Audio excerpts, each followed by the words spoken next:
All right, this is the ISUPK Wednesday law class. Also remember, hold on, I'm just moving this laptop. Yep. It's the ISUPK Wednesday law class.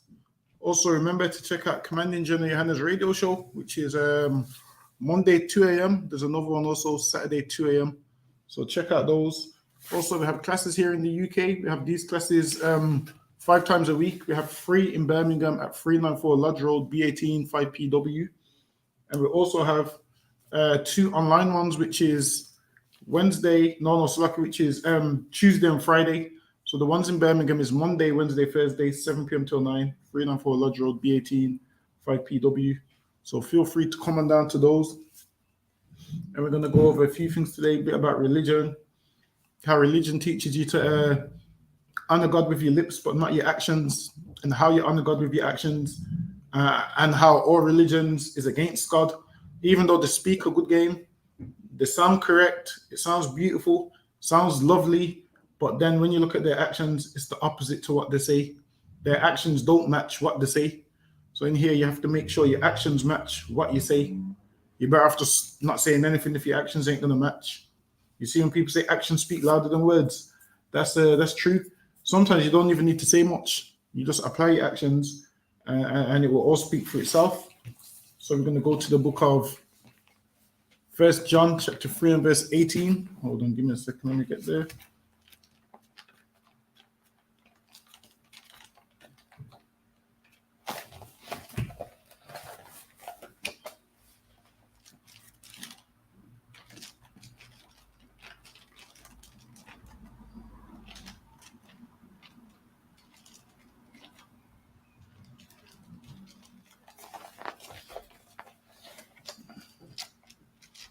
Hold on, let me see what I'm looking for.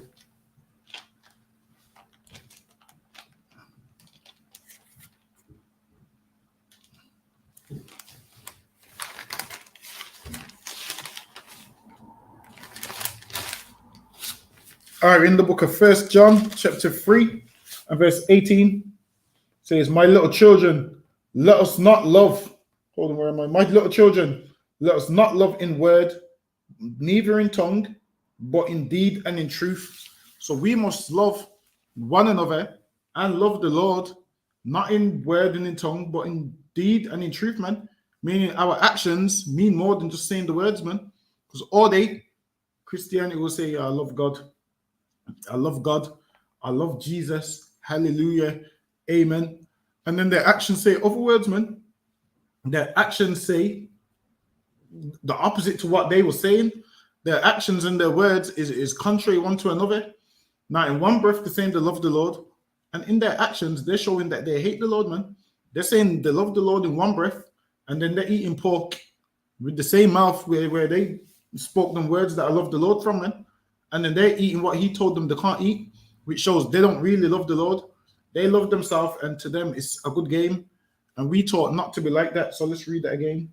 My little children, let us not love in word, because this whole world loves in word. Hold on, give me 1 second.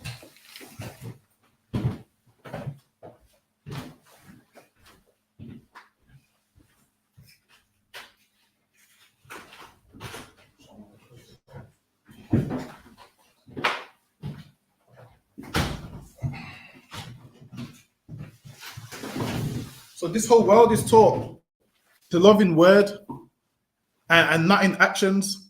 So their actions goes against what? The Lord. That's not what you want. You want your words and your actions to go hand in hand. So people can't turn around and say, well, you said one thing and you're doing another. That's what the Pharisees was doing, man. They was loving in words, saying, we love the Lord, we serve the Lord. And then they was doing the opposite, man. That's why Christ kept checking the Pharisees.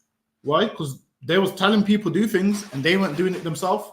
They were saying they love the Lord in word, but in deeds, meaning your actions, the works you do, they show the opposite. So let's read that again. My little children, let us not love in word, neither in tongue, but in deed and in truth.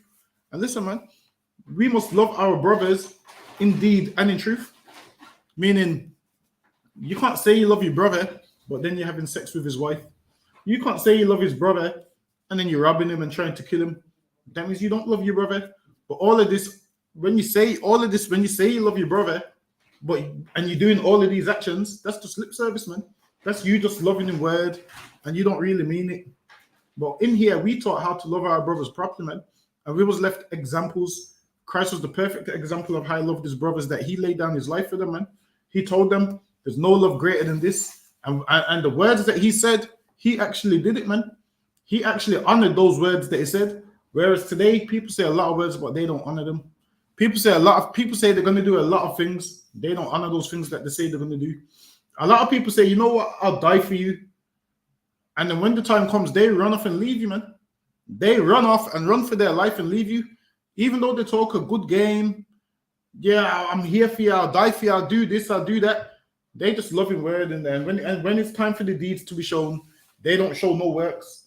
But let's move on. Let's go to Mark chapter 7 and verse 6. And also, any questions, just type them in and we'll get to them.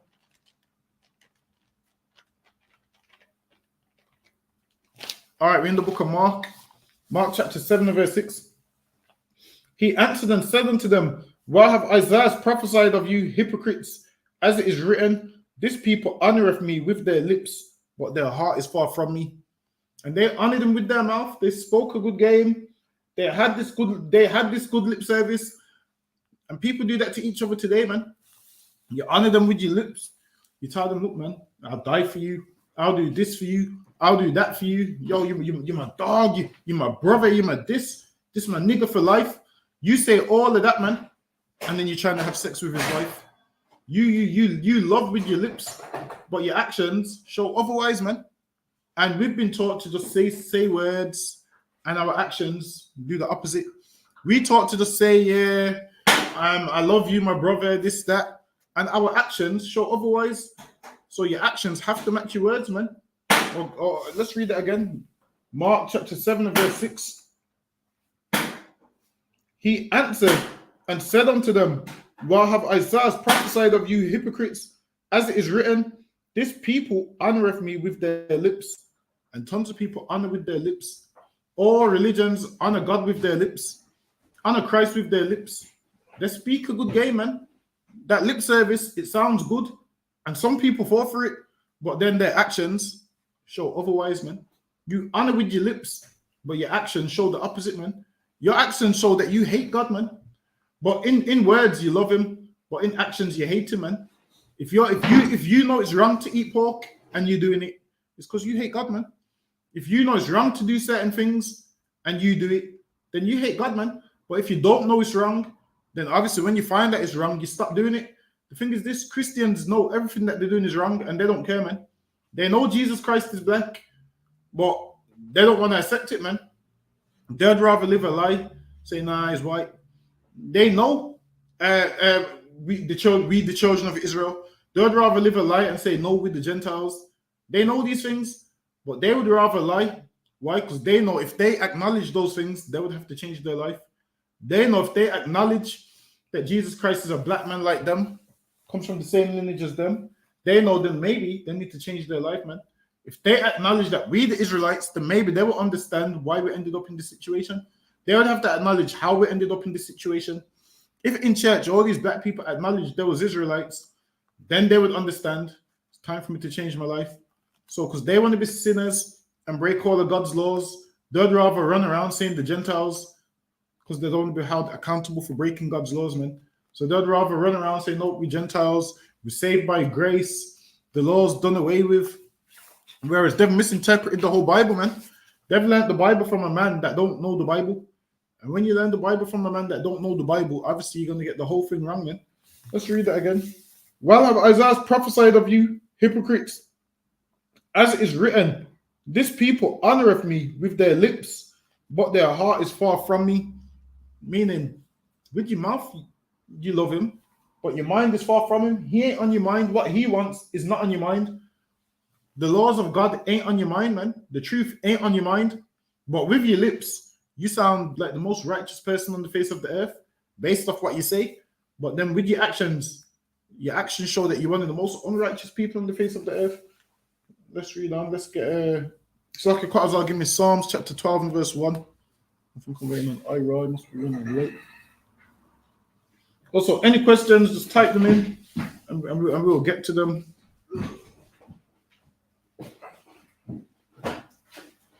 9 and verse 1. Psalms chapter, hold on.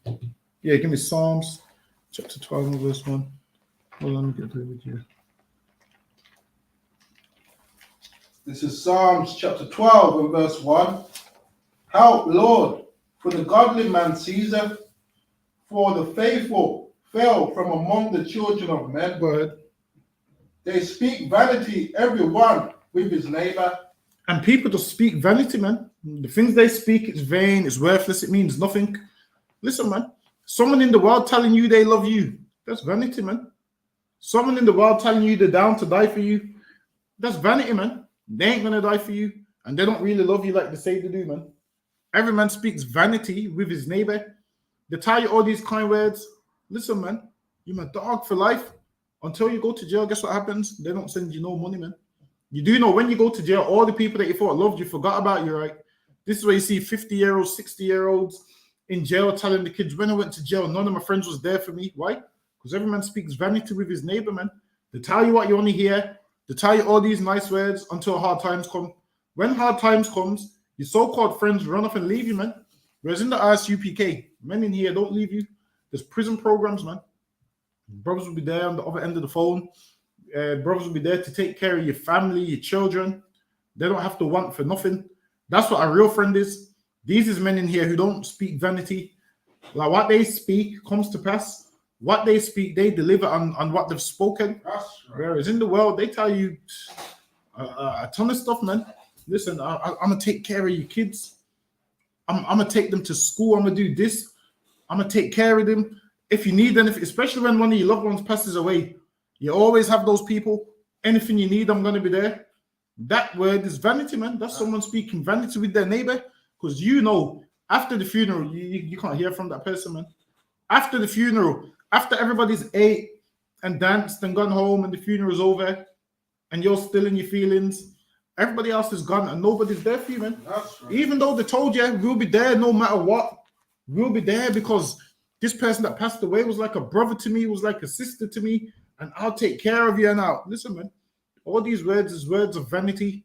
Because after that funeral, you don't hear from none of them again. That's right. Once hard times hit, you don't hear from none of them. Once you lose your job and you need rent paid or you need some funds, nobody's there, man. All these people that said, yo, I'm down, I got you, they ain't going to give you a penny, man. People only love you once you're dead. Once you're dead, that's when everyone's like, yo, I should have gave him some money, man. I should have done this. I should have done more to help. I should have done this. I should have picked up the phone to him. Listen, man, when he was alive, you didn't care. This world teaches you to love dead people more than the living, man. Why don't you love brothers and sisters when they're actually alive? That's right. When they can, when they're responsive, when they can respond, when they can see you. What happens is this world likes to immortalize dead people, and you love them more than the people who are living, man. Right. You respect dead people more than people who are living. Whereas when the person was alive, you didn't love them this way. It took for them to die for you to say, you know what, I love this person. I miss this person. I'm blah, blah, blah, blah. It took for them to die for you to go do all of this. Whereas when they was alive, you done nothing, man.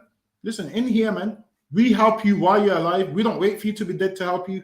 We don't wait for you to be dead and almost in the grave before we say, I should have helped him. Nah, man. We help you while you're alive. Read on. I should read that from verse 2. Verse 2. They speak vanity, every one with his neighbor, with flattering lips. And they speak with flattering lips, man. They flatter you with words. Them words sound great. Them words sound nice. They sound beautiful. And they flatter you with them words, man. Meaning them words give you butterflies and you fall for it. They speak with flattering lips. Go ahead. And with a double heart. And with a what? With a double heart. And they have flattering lips, but they also double-minded, man. They're also double-minded. Right. They speak one thing, and what they speak, it means another, man. Give me James chapter 1 and verse 8.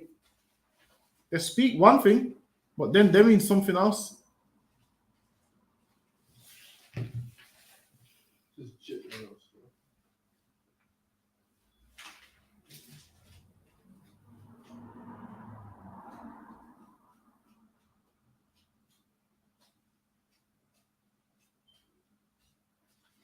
James chapter 1 and verse 8.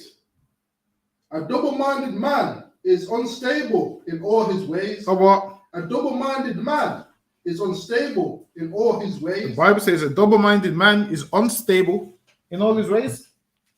And a double-minded man is who? A Christian, man. Right. They're very double-minded. They can't make their mind up. They don't know what they want to do in life. They don't know whether they want to serve the Lord or whether they don't, man. A double-minded man is unstable in all his ways. Who's double-minded? People in the world, man. They can't make their mind up.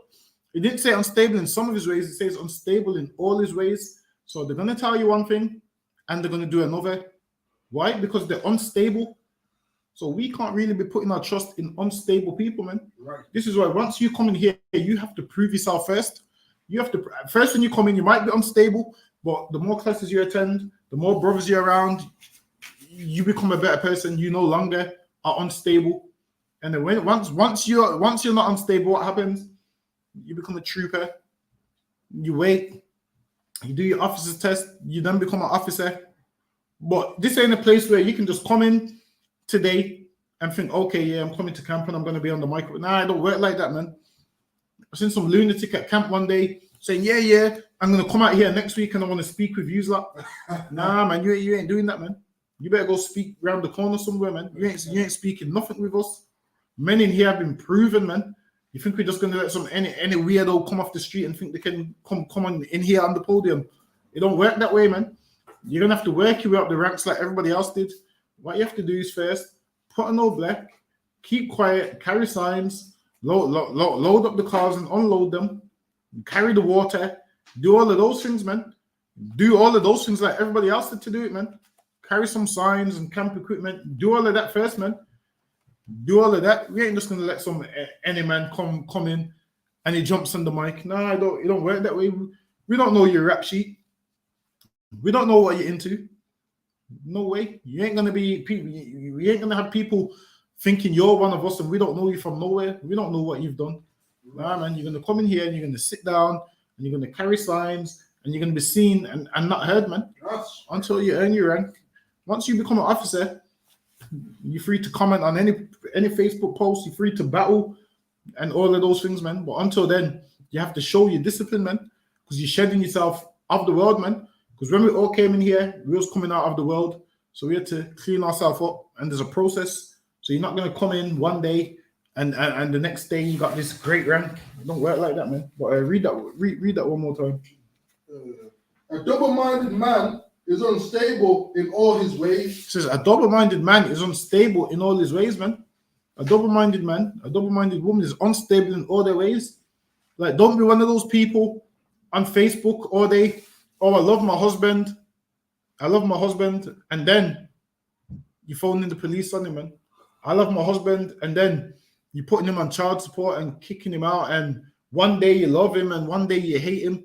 You're unstable, man. And the last place you should be going is on the internet, man.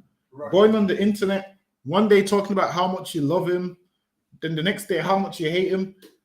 All the followers on your Facebook is watching you post laughing, man. It's entertainment to them. They're sitting there watching these posts, and it's all entertainment, and it's all fun, and you don't even know. You're just airing out his dirty laundry and your own. And then when you're on good terms, nobody takes it serious, man. Everyone's like, oh, is this the same woman that was talking about her husband does this? This the same woman that kicked him out of the house. This the same woman that done this, that done that. This the same woman that told the internet all of his problems. Everyone's looking at you laughing, man. Give me Proverbs chapter 14 and verse 1.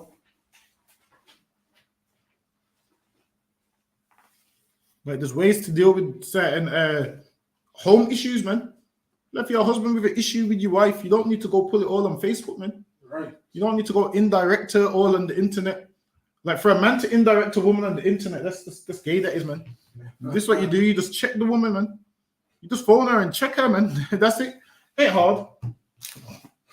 Indirecting her on the internet. How the hell you expect her to respect you, man? You going on the internet putting indirects. Some people, listen, all of that is gay, man. Listen, you got issue with you check her, man. Don't be going on the internet. Some people, and then her indirecting you on the internet. The whole world, we watch it, and everyone's laughing, man. Everyone is laughing. Look at this. Did you see such and such's post? Sending it around, screenshotting it. And then when you love your husband again, when you love your husband again, guess what? Everybody still has the screenshots of when you dissed him on Facebook, man. Some things can be kept off the internet. The whole world don't need to know. Like, Facebook ain't your therapist, man. Like, Facebook asks you what's on your mind, and you're so stupid, you actually put what's on your mind. Facebook asks what's on your mind, and you actually write what's on your mind. Before you go phone your husband and have a normal call, before you phone your wife and have a normal call, you're both on the internet going back and forth, dissing each other. You're writing stuff in your status. She's writing stuff in her status. Listen, man, just phone each other, man. The rest of us don't need to see that. Give me a Proverbs chapter 14 and verse 1. Proverbs chapter 14 and verse 1. Every wise woman buildeth her house. Every what? Every wise woman buildeth her house. Every wise woman builds her house up, man. Meaning what? She takes care of them kids. She takes care of that house. She builds it up. She makes sure things is in check. She makes sure things is in order. That's what wise women do. They build their house, man. Like, they don't go to Facebook. They build it, meaning what? If there's any issues, they're gonna address them issues, man, privately. The whole world ain't gonna know that they've had any issue. Why? Because a wise woman builds her house, and she knows this is her husband, and she knows maybe now we're on bad terms, but we're eventually gonna be on good terms. So she ain't gonna go out there and put some posts about him or degrade him. He ain't gonna go do the same about her wife, because they know we might be on bad terms now, but eventually we're gonna have to speak. We're gonna have to reason. Eventually, we're gonna come back together and read on. But the foolish plucketh it down. What the what? But the foolish plucketh it down. The foolish, she destroys her own house, man. Everything could be going fine, and she destroys her own house, man. That's right. She's worrying about what you're doing when you're not there. She destroys her own house, man. Going through your phone and all of these things, man. She plucks it down and destroys her own house. Read that part one more time. Every wise woman buildeth her house. And to build your house, there's no point destroying it, man. You creating problems that don't need to be created, that's not building your house. Now, you doing things that you don't need to do, that's you destroying your house, creating problems out of nothing. Phoning child support, destroying your house. Phoning the police, destroying your house. Phoning your brothers or your cousins to go beat up your husband, destroying your house, man. That's destroying your house. I mean, why would any man ever imagine this? You're with a woman and she phones her brothers and they come and beat you up. Just imagine that. Why would he want to be around you? I don't know how that's possible, but it happens sometimes. It happens sometimes when some men get beat up by their woman's brothers. I don't know. That shit could never happen to me, Salakia. I don't care who your brothers are. That shit could never happen to me. Imagine this. You call your brothers and they beat me up, and me and you are supposed to be. Nah. That ain't happening to me. And it's crazy how it happens. And after that, the man looks humbled, man. I'm saying, damn. Imagine that. And she just knows anytime you act up, I'm going to call my brothers. That's what she used to say. I'm going to call my brothers. And you're petrified of them. Listen, growing up, there was some men wouldn't even date certain women. Why? Because of who their brothers was. There was that afraid. There was like, nah, because their brother's such and such. Listen, man, don't be afraid of no woman's brothers. Be afraid of some woman's brothers. You come in the ISUPK, man, where you got multiple brothers. Let her call her brothers, and you call your brothers, man. Right. Say to her, all right, you're calling your brothers. You just pick up the phone. 50, 60 ISUPK niggas would be in Imadium outside the house. Listen, man. Imagine 60 niggas would be in Imadium following one man's orders, man. Her brothers is gonna be like, what the hell is this? Listen, man.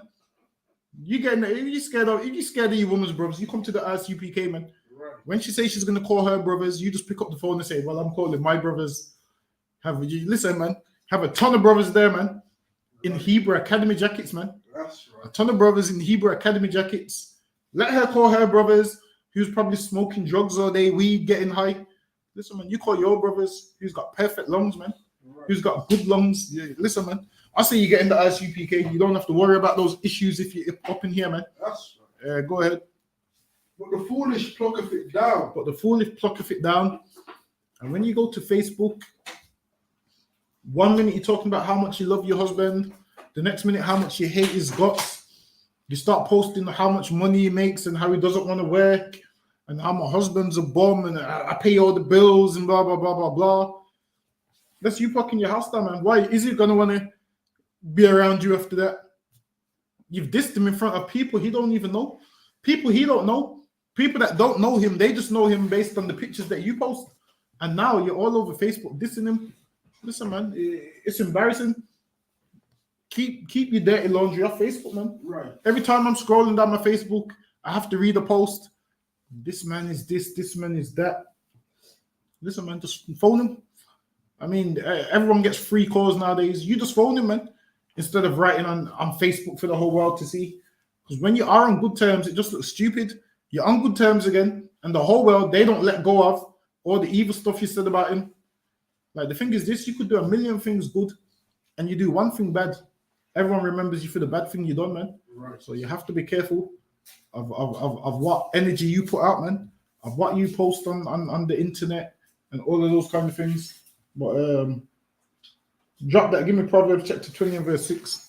Let me see if this is the right one that I want. Proverbs chapter 20 and verse 6. Most men will proclaim every one his own goodness. Most what? Most men will proclaim every one his own goodness. Everyone you meet, they'll proclaim their own goodness. Meaning what? They speak highly about themselves. Yo, I'm this, I'm loyal, I'm real, I'm a real nigga. Everyone proclaims their own goodness. Everyone you meet is a real nigga. Everyone you meet, they'll tell you, oh, I'm real, man. I'm loyal. Everyone you meet will tell you, yo, I mean, you're never going to meet someone that's going to tell you, yeah, I'm fake. When have you ever seen someone say, yo, I'm fake? No one's never ever said that. That don't exist. Everyone proclaims their own goodness. So everyone's going to say to you, yo, I'm a real nigga. I'm the realest nigga ever. And you're standing there thinking, well, what's real about this person? They proclaim their own goodness. If you are a real nigga, other people should say it about you, man. Right. You can't self-validate yourself. Other people have to say it about you. But read on.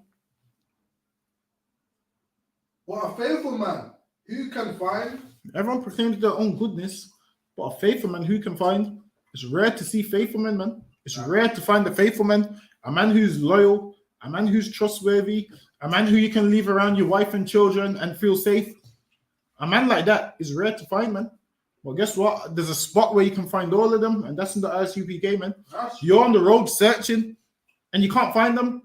Well, I found the spot where you can find them, man. You can find them in 394 Lodge Road, B18 5PW, man. That's right. All the children is safe in here, man. Your wife's is safe in here. Nobody's going to be trying to chat up your wife and all of those things in here, man.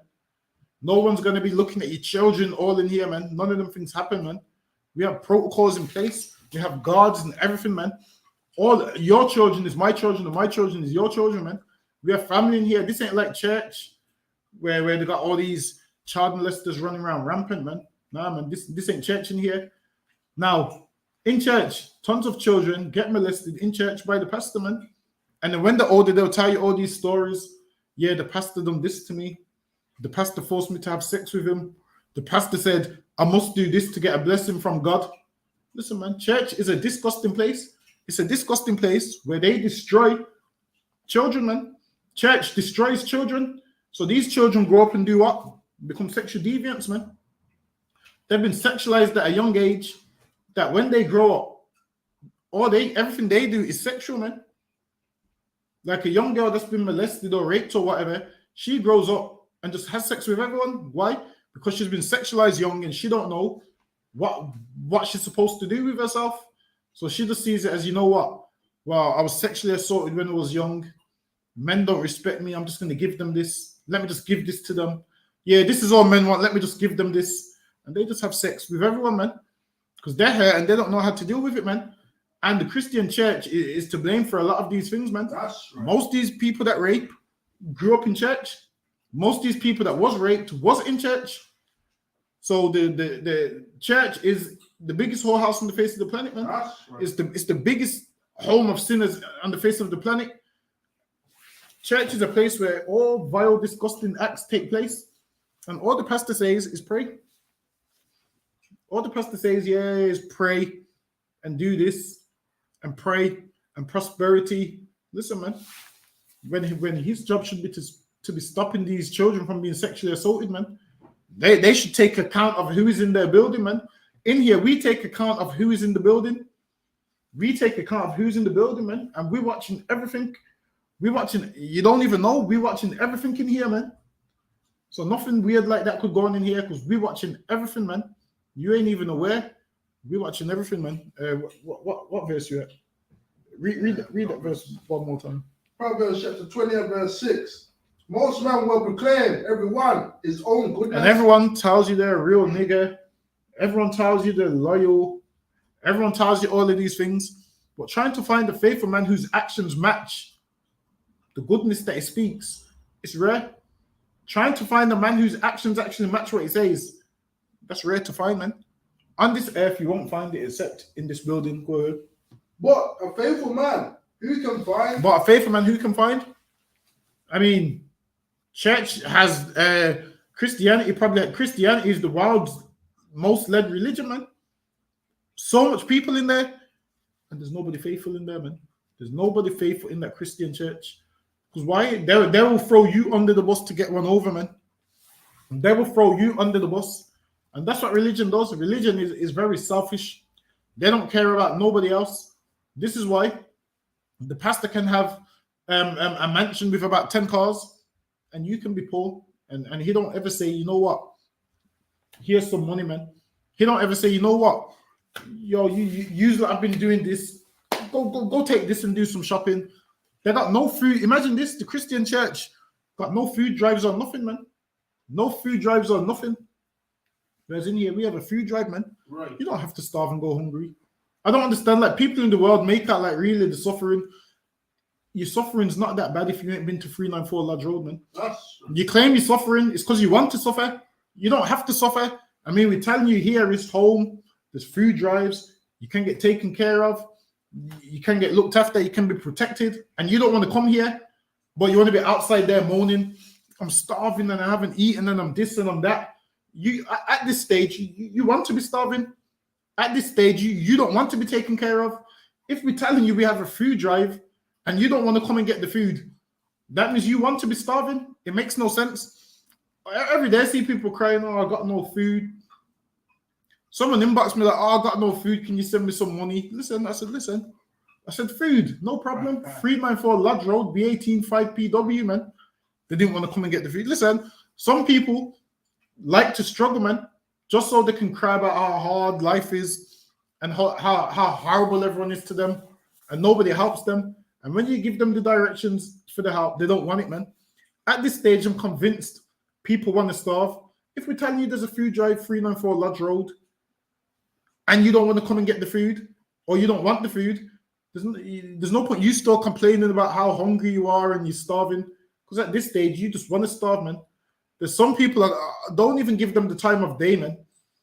Not at least 80% of people don't deserve the time of day no more, because they know where the home of the truth is, and they don't want to pop through these doors, and they don't want to make their life better. But what they do want to do is moan about how nobody helps them, and we're continuously offering you the help. 394 Lodge Road, B18 5PW. Come in here and change your life. Come in here, sit down in the class. You claim that you're homeless. Okay, well, guess what? You can come sit in the school for a few hours, man. Right. You can come sit in the school in the warmth for a few hours. You don't have to be out there, but people want to be out there, and then they want to complain because no black people helps black people. Listen, on TikTok, man, I was battling some coward on TikTok. He was trying to say, what was he saying now? What was it he was saying now? I can't even remember. But listen, man, the UK TikTok's blowing up lately, man. All these devils keep coming for us on there, man. Talking about, well, if you don't like England, why don't you go elsewhere? I said to one of them, well, where should I go? He said, he's like, go back to Africa. He's like, go back to Africa. I said, well, I said, you tell me where you want me to go and I'll go there. He's like, go back to Africa. I said, well, in Africa, you do know white people's there too. I said, everywhere you're telling me to go, white people dominate there and have conquered there, man. I said, there's nowhere a black man can go on this planet where you white people haven't conquered, man. Right. Where you haven't gone and put your flag there. He's saying, well, go back to Jamaica. I said, listen, I would go back to Jamaica if these oppressors would sell up their holiday homes and get the hell out of the country, man. Right. I said, I'll go back to Jamaica when these fat white women who's looking for young Jamaican men get the hell out of the country, That's right. then I'll go back to Jamaica, man. And he didn't respond. Of course, he wouldn't respond because he knows these devils is everywhere, man. And they've conquered everywhere. Tell them this is what I said in England. He goes, you're complaining, you get free healthcare, you get free dental care. I said, listen, man, the reason these things is free, why? Because my ancestors slaved and brought you all this cotton and the sugar, and they shipped it back over to the UK, and you was able to set up the NHS with that money, man. Half these things that they claim is free was built on the backs of slaves, man. Everything that slaves, all the work that slaves done is why England has things like the NHS, the World Banks can give out loans. They're making out like, yeah, we're here and we're moaning for no reason. The reason we're moaning, why? Because we built up this whole country and can't get no reparations, man. None whatsoever. Imagine. Hold on, let me see if I can. Hold on, let me see if I can quickly pull up this article. Telling me go back to Jamaica. Listen, pay for my ticket. I'll go back to Jamaica. You pay for my ticket. I'll go back to Jamaica on one condition. All these devils get the hell out of the country. Right. I don't want to see one of them, and I'll gladly go back. Hold on. Hold on.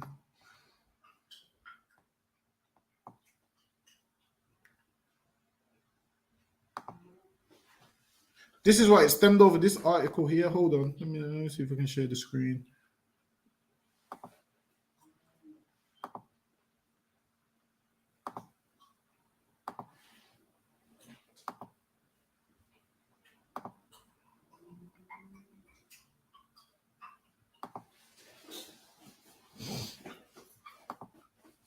So it says Dejon Reed's family let down as teen jailed for killing boy.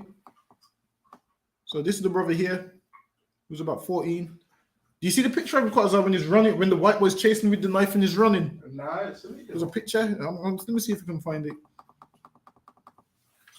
It says the family of a boy stabbed to death say the system is not geared up to give black people justice after his killer was sentenced to 6.5 years. Listen, man, they killed this brother, man, and his killer was sentenced to 6.5 years. That's nothing, man. That is nothing. Black men get jailed for longer than that for driving offenses, man. Black men get jailed for longer than that for anything. And his killer was sentenced to 6.5 years. Like, a black man's life don't mean nothing, man. A black man can never get justice, man. That's right. 6.5 years ain't justice. Dejon Reed was only, 14? And this devil stabbed him in the heart and killed him. And he's only got 6.5 years. So everyone's saying he'll be out by the time he's 20, man. And guess what he's going to do when he comes out at 20? He's going to live his life, get married, have children, and live life like normal, man. That's what he's going to do. Live life like normal. Because he don't believe he's not properly being punished for his crimes. So he knows, you know what? 6 years, I'll be home. Give it a few years. 6 years from now is what? 2028. He's going to be home by 2028. Dejon Reed is going to be what? Still dead in the grave, man. His body is still going to be in the grave, man. His mom still is going to be putting flowers on his grave while this devil is out and about shopping, living his life with his family. It says Dejon Reed, 14, died in King's Standing, Birmingham in May 2021.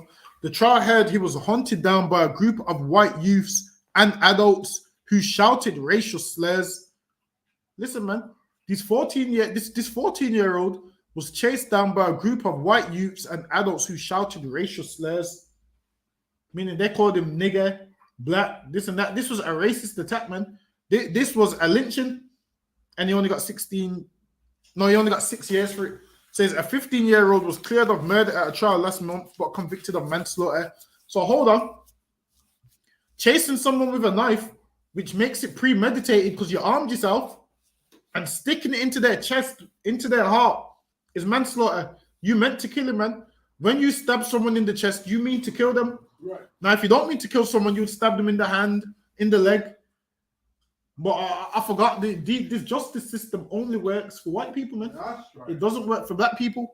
Black people can't get justice. You know why? Because the same way you was allowed to kill slaves, it's the same way you're allowed to kill the children of slaves today, man. That's right. I mean, why would they give a slave justice? Slaves didn't get justice 400 years ago, and slaves ain't getting justice in 2022. Like, we're never going to get justice from these devils, man.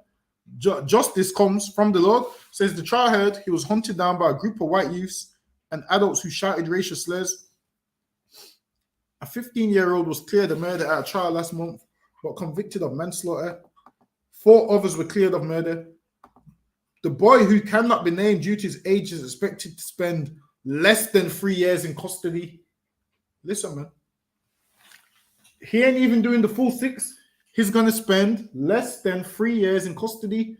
So you mean to say Dejan's life is worth less than 1,000 days in custody? This man is going to spend less than 3 years in custody, man. Says, however, during the sentencing at Birmingham Crown Court, Mr. Justice Johnson told him, if an adult did what you did, it would almost certainly be murder, and they'll be sentenced to life imprisonment. And the thing is this, when it comes to black children, and they do these crimes, they don't get these low sentences. The judge don't say to them, the judge don't say this to them, if an adult did what you did, it would almost certainly be murder and they would be sentenced to life imprisonment. The judge don't say that to black kids. The judge gives black children life, man. The judge gives black children 16 years minimum, 20 years minimum. But when you're white, you get all the privileges, man. You get all the privileges in this world, man. All the privileges in this world that you're getting right now in our kingdom, we're revoking all them privileges, man. You see how we born black in this white man's world. In our kingdom, you're going to be born white in this black man's world, man. That's what's going to happen. You're going to be born white in a black man's world in our kingdom, whereas in your kingdom, we born black in a white man's world. But the tables is going to turn, and you're going to be born white in a black man's world, man. Right. And you're going to cry about how hard life is, and you're going to cry about there's no justice, and you're going to cry about life ain't fair, and you're going to cry about you've been picking cotton all day and you don't get a break. You're going to cry about I've been doing this sun up to sundown for 16 hours and I don't get a break. And you're going to cry, man. And you're going to look at your children and you're going to say to your children, this is what we get for being born white in a black man's world, man. Same like we have to look at our children and say, look, life's hard white because you born black in a white man's world, man. That's right. We have to explain to our children, listen, man. Imagine this. We have to explain to our children that what? Jesus Christ is black, man. We have to explain to our children that, listen, you're the chosen people of God. Don't let these devils say this to you. Don't let them look down on you. You beautiful, this and that. Because they've tarnished us as a nation so much that what? Children believe that they're from a race of disgusting and ugly people and of a race of trash. So much that we have to re-educate our children and teach them, look, that's all lies. The time's coming, they're going to have to educate their children the same way, man. Because we're going to teach them exactly what they are. You trash, you this, you that. The same things they're doing to us, it's going to be done unto them. Every TV commercial is put on TV to make black people look bad. Every news article is written to make black people look bad. But when it's one of them, and even the mugshots that they show, hold on, after we read this, I'm going to see if I can find one of the mugshots. It says lynch mob. It says lynch mob wearing a balaclava. See, he came prepared. Why else do you wear a balaclava and gloves, man? This devil came prepared to kill. It says he was wearing a balaclava and gloves. The 15-year-old was captured on CCTV chasing Dejan along with 4 others before carrying out the attack. The all-white group, some masked and armed with a wrench and a large kitchen knife, were likened by the victim's mother, Joan Morris, to a lynch mob, reminiscent of a scene from Mississippi Burning. And that's exactly what they are, a lynch mob, man. They're exactly a lynch mob. Now this mom's going to be heartbroken for the rest of her life. She's going to go down to the grave with heaviness. Why? Because she's supposed to have a child who's meant to produce her grandchildren and take care of her and help her out when she's of old age. And she's been robbed of that. She's been robbed of that. Why? Because some devil's running around with a knife, shouting racist slurs, and his mom can hug him in 3 years' time. Right. His family can cater to him in 3 years' time, whereas she has to go clean her son's grave, go put flowers on there. Because he ain't coming back. Why? Because these devils took him, man. It says the verdict of manslaughter, whilst the others are all found not guilty, just goes to prove to me that the life of Dejan Reed, my son, a young black man, didn't matter, Miss Murray said. She goes, my son, a young black man. And listen, man, that's what it was, a young black man, and they slaughtered him, man. Says, I do believe that a system that I decided to trust has completely let me, my family, my community, including the friends of Dejan down. And listen, man, this justice system lets all black people down because there's no justice for black people, man. Right. But our justice is going to come from the Lord, and our justice is going to be fair and righteous, man. That's right. Says, I do wonder. See, listen, you don't even need to wonder. I'm telling you. She goes, I do wonder if the roles were reversed, what the verdict may well have been. If the roles were reversed, guess what would happen? Your child would be doing life imprisonment, Right. and the whole world would be mourning for this white boy. The whole world would be mourning for him, saying, don't let them niggas out, the violent, the this, the that. But because it was the other way around, the world's got sympathy for this devil, man. He's allowed to just kill and get away with it and be out in 3 years. Let me see if this says, representing the victim's family, Bishop Desmond Jadu said the family was clearly upset that the young man found culpable for Dejan's death was served physically less than 3 years in prison. He called for a change in the law, saying Dejan's death must not be in vain. And what change did they want in the law? Dejan had been out with friends the day he died, and the trial heard the violence was sparked by an earlier confrontation in which one of his group was accused of trying to steal a bag. So you look at his mom's face, man, and his sister, and his brother, man. That's heartbreak right there, man. Meanwhile, these devils go to sleep every night and they don't have to worry about these things. It says, Mr. Justice Johnson said the confrontation did not remotely justify the fatal attack. It says the CCTV shows that there was a concerted chase of Dejan, which was led by you and which involved 4 others. He told the teenager during sentencing. Your co-defendants were acquitted by a jury of homicide, but that does not mean that they had no involvement in what you did. Listen, man, what happened to a joint enterprise, man? Right. When it comes to black people, they're always like this joint enterprise, but they found all of these not guilty. And this is the thing, man. White people do all these killings and they never get found guilty, man. Never ever do they get found guilty. But when it comes to black people, joint enterprise, anything to lock someone up, anything to lock a black man up, they will do it. Says the CCTV shows that there was a concerted chase to Dejan, which was led by you and which involved 4 others. He told the teenager during sentencing. Your co-defendants were acquitted by a jury of homicide, but that does not mean that they had no involvement. Hold on, give me 1 second.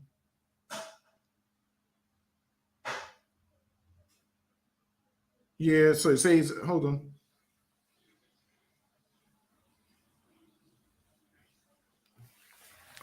Yeah, it says that it says your co-defendants were acquitted by a jury of homicide, but that does not mean that they had no involvement in what you did. It says the racist abuse targeted at Dejan was disgusting, he added. Dejan was a budding footballer who wanted to be a dentist, his mother said, adding they had a fantastic relationship which was abruptly destroyed by the actions of others. Let's see if there's any more. Miss Morris recalled in court when she first heard her son had been hurt on College Road in King's Standing.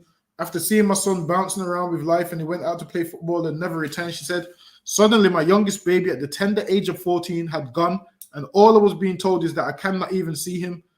The next time I saw him was in a mortuary in Coventry. Imagine that, man. As a mother, you have to see your child dead because some devil stabbed him. She said the next time I saw him was in a mortuary in Coventry. She concluded, whilst members of the perpetrator's family will be able to visit their loved one and eventually see him released back in the community, my only visit to Dejan is to a grave in the cemetery. My only reunion with Dejan may well be, if I am still in this country, to join him in his grave when the Lord calls me home. Imagine that, man. That's sad, that is, man.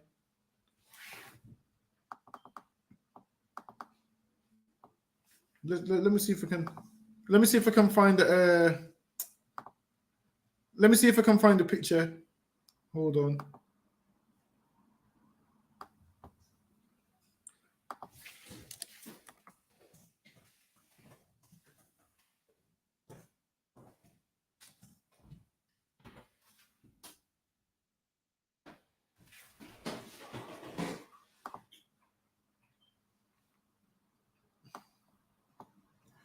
No, there was a picture. Hold on. Let me see if I can find it.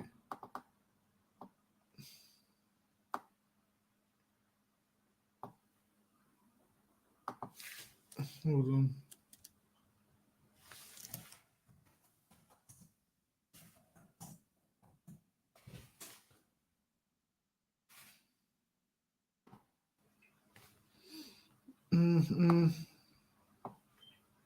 Hold on, let me see if I can find it.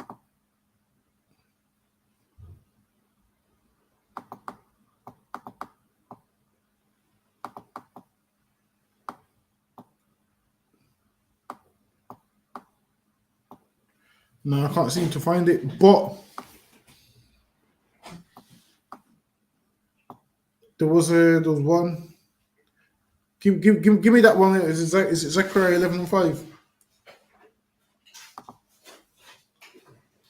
No, I can't find it, but there was a picture where you see the devil chasing him with the knife. He's running and he's holding the knife like this. So he knew exactly what he was doing, man. Don't let them lie to you about it was manslaughter and it wasn't premeditated. Because it definitely was premeditated, man. They know what they're doing when they're killing us, and they know they're not going to be sentenced. They know their sentence ain't going to be harsh. They know they're going to get a light sentence. They know these things. Go ahead. Zechariah chapter 11 and verse 5. Whose possessors slay them. Who's what? Whose possessors slay them. And these devils is our possessors, man. These oppressors own us, man. They rule over us. Whose possessors slay them, meaning they can do whatever they want to us, man. They slay us because obviously we're just a slave to them. Go ahead. And hold themselves not guilty. They do these things and hold themselves not guilty. So in their mind, they're not guilty of no crime, man. They can kill black people and they're not guilty of no crime. They can kill us and they know the justice system works for them. So they know, yeah, I can kill a black man. I'll just do 2 years and I'll be home. They know, yeah, I can do this because they know the justice system works for them and they hold themselves not guilty. And the judge asks them, how do you plead? And they plead not guilty, man. They plead not guilty because they know the justice system is on their side. Why? Because this is their reign and their rulership, man. And the judges work with them and for them. The judges don't work for us, man. The judges don't work for us; they work for them. So this is why what we need to do is serve the Lord, and the Lord will give us just give me that scripture and give me a hold on. Which one do I want? Give me Romans. So lucky I'm going way off topic, but give me Romans 9. Hold on.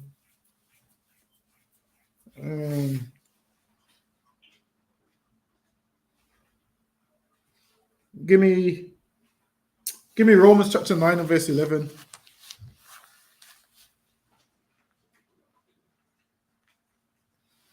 Romans chapter 9 and verse 11. For the children being not yet born, neither having done any good or evil, that the purpose of God according to their election might stand, not of works, but of him that calleth. So the children, having done neither no good or evil, the Lord decided who he wanted to choose, man. Go ahead. It was said unto her, the elder shall serve the younger. And Esau came out first. So he was the older one. Why? Because he came out first, even though, even if he came out by a few seconds, he's still the elder. Says the elder shall serve the younger. And Jacob came out after. Go ahead. As it is written, Jacob have I loved. And it is written what? Jacob have I loved. And as it is written, Jacob have I loved, man. And Jacob is us. Jacob's name was later changed to Israel. And that's us, man. We, Jacob, and they're Esau. And in the womb, we was at war. Actually, hold this there, but give me that one in Genesis 25, actually. Give me that one in it's probably about 25 and 23. What do you want? Genesis 25 and 23. Yeah, go ahead. Genesis chapter 25 and verse 23. And the Lord said unto her, two nations. Actually, go up a verse. Verse 22. And the children sugared together. Go one more verse, actually. Verse 21. And Isaac entreated the Lord for his wife. So now, he entreated the Lord for his wife because she was barren and obviously wanted children. Go ahead. Because she was barren. Meaning she couldn't have kids. Go ahead. So the Lord opened up her womb. And the Lord was entreating of him. And Rebekah, his wife, conceived. And Rebekah, his wife, conceived. This is a time before all of this IVF.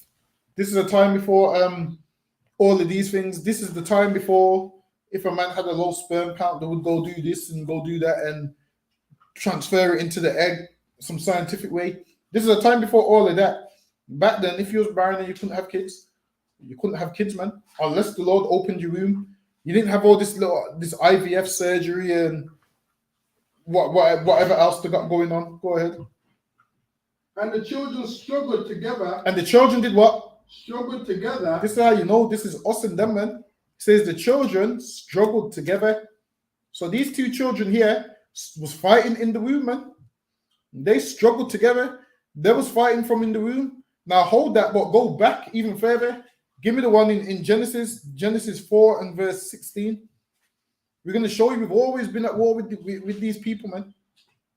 Genesis chapter 4 and verse 16. And Cain went out from the presence of the Lord and dwelt in the land of Nod. Go up to where him and Abel was in the field. Probably about 12. Or 6, 4 and 6. Is it 4 and 6? 4 and 6. Yeah, go ahead. And the Lord said, Why art thou wroth, and why is thy countenance fallen? If thou doest well, shall thou not be accepted? If thou doest not well, sin lieth at the door. Actually, we went over this last week. Go ahead.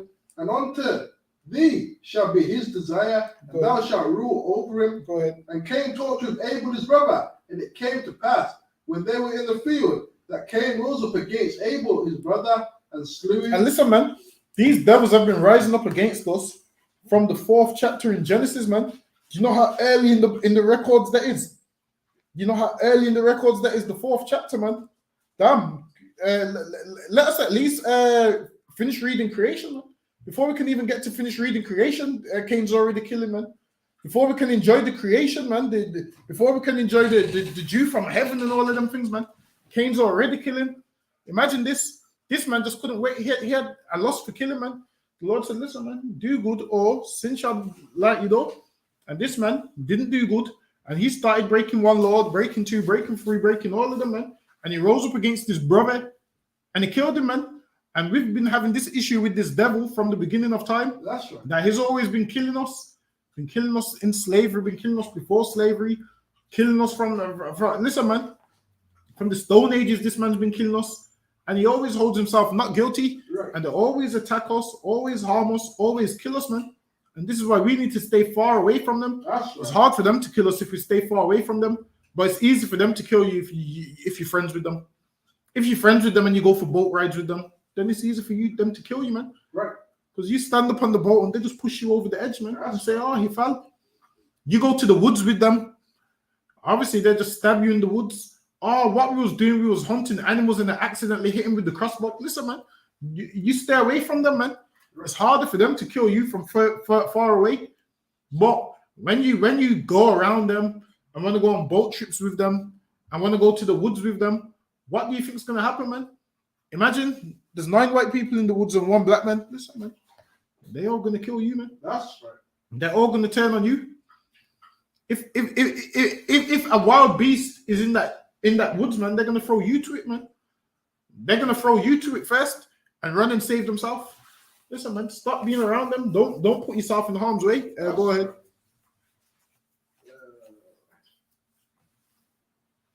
And slew him, and the Lord and did what? And slew him. And slew him, man. And he killed his brother, and he thought he was going to get away with it, like always, man. He killed his brother and thought he was going to get away with it, like always. Go ahead. And the Lord said unto Cain, Where is Abel thy brother? And he said, I know not. Am I thy brother's keeper? And he said, What hast thou done? The voice of thy brother's blood crieth out unto me from the ground. And now art thou cursed from the earth, which have opened their mouth to receive thy brother's blood. Hold on. Yeah, read on. Hold on. Let me just try to find the next one as well. When thou tillest the ground, it shall not henceforth yield unto thee her strength. A fugitive and a vagabond shalt thou be in the earth. And Cain said unto the Lord, My punishment is greater than I can bear. Behold, thou hast driven me out this day from the face of the earth, and from thy face shall I be hid. Go ahead. And I shall be a fugitive and a vagabond in the earth, and it shall come to pass that everyone that findeth me shall slay me. And he goes, everyone that findeth me shall slay me. So now read on. And the Lord said unto him, Therefore, whosoever slayeth Cain, vengeance shall be taken on him. And the Lord said, whosoever slayeth Cain, vengeance shall be taken on him. So we shouldn't be going around trying to kill people. But you would think this devil knowing this, he would stop killing, and he keeps on killing, man. He keeps on killing because he knows that nobody can't harm him, man. You would think that would make a man say, you know what? I'm gonna stop killing. I'm not gonna, abuse this mercy or whatnot. I'm not gonna abuse this power I have. This man just abuses his power and keeps on killing. And Cain killed Abel, and now he wants to cry to the Lord that people's gonna kill him. Maybe if he loved his brother as himself, he wouldn't have killed his brother. Now he's fighting for his life. Oh, but Lord, whoever finds me is going to kill me. Listen, man, you killed Abel, man. If someone did find you and kill you, would they be wrong? You killed somebody else, man. Right. And the Lord said, listen, no one's going to kill you because I'm going to set a mark upon you, man. Because why? The Lord wants to take this man down. The Lord, the mark is that leprous skin they have, man. Read on.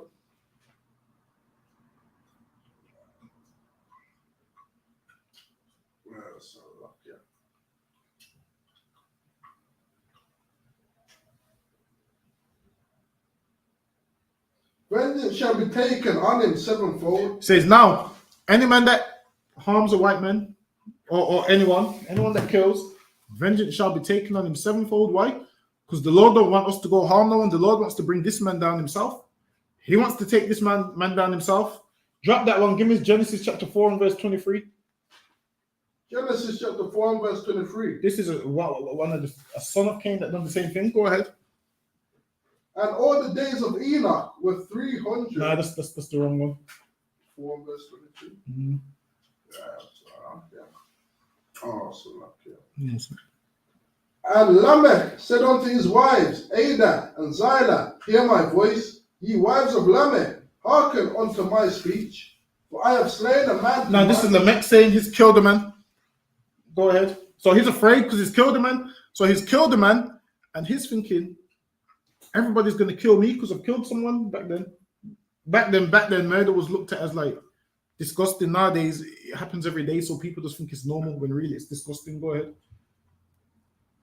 I have slain a man to my wounding, and a young man to my hurt. Meaning he killed a young man. Go ahead. And he's telling his wives, go ahead. Because he's afraid that people's going to kill him because he killed a young man. Go ahead. If Cain shall be avenged. And then he remembered that he's a son of Cain, man. He remembered that he's a white man. He remembered, you know what? Nothing's going to happen to me. I'm not going to go to jail. Nothing's going to happen to me because I'm a white man. That's what he remembered, man. That's what he said. If Cain, go ahead. If Cain shall be avenged sevenfold, truly Lamech 70 and sevenfold. And then he realized, you know what? That white privilege, man. He said, yo, Cain, sevenfold. But if someone kills me 70 times 70, man, he realized that white privilege, man. That's what he realized. He realized to be an Edomite and a son of Cain and so forth, it means something, man. He realized to be a white man means something. That's what he realized. Read on. And Adam knew his wife again, and she bare a son, and called his name Seth. For God said she. I said that's after obviously Adam had more children with his rib. Take me back to Genesis 25, where it was.